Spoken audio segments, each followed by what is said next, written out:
On January 25, 2012, Ron Johnson stood on a stage in New York and smiled at a room full of skeptical investors.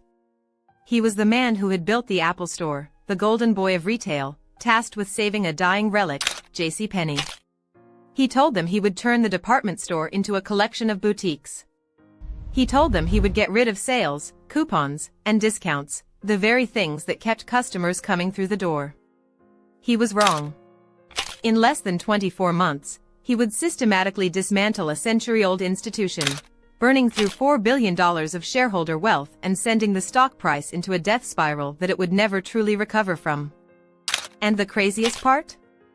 It all happened within 24 months, under the guidance of a man who was once considered the smartest person in retail. To understand the magnitude of this failure, we have to look at what JCPenney actually was before Johnson arrived.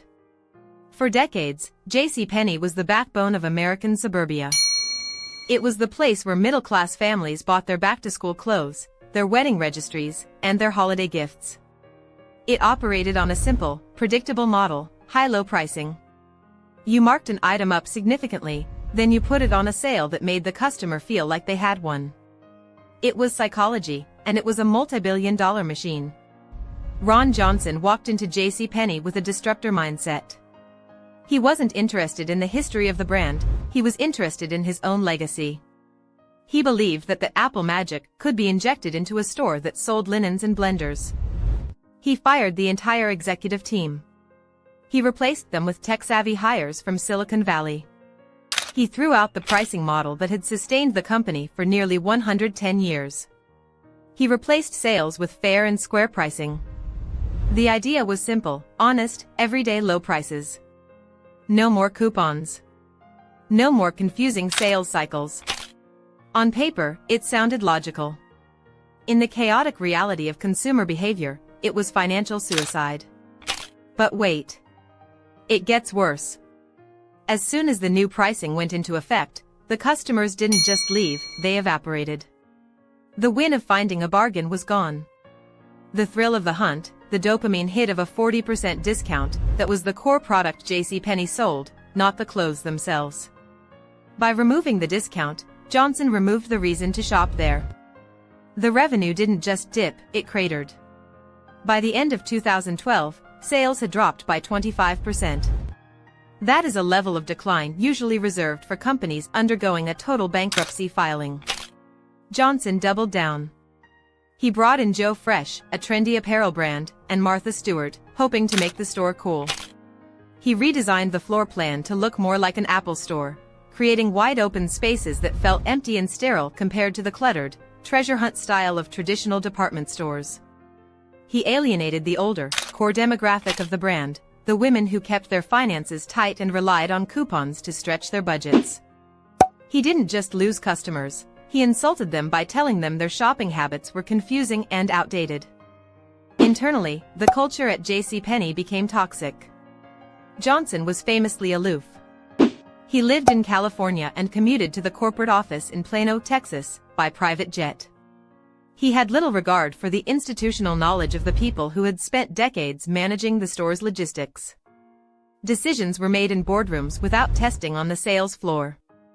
When store managers pleaded that the new pricing strategy was failing, they were ignored. It wasn't just a failure of strategy, it was a failure of leadership. By early 2013, the numbers were impossible to ignore. JCPenney was burning cash at an unprecedented rate. The share price, which had once been a pillar of the retail sector, plummeted. Shareholders were in open revolt. The board, which had handed Johnson the keys to the kingdom, finally realized they had unleashed a wrecking ball. The resignation came in April 2013. Ron Johnson left, but the damage was irreversible. The brand equity had been shattered. Consider the mechanics of the loss. JCPenney lost $4 billion in market value because they lost the why of their existence. When a brand moves away from its core value proposition to chase a visionary trend that doesn't fit its customer base, the result is almost always catastrophic. They tried to be something they were not.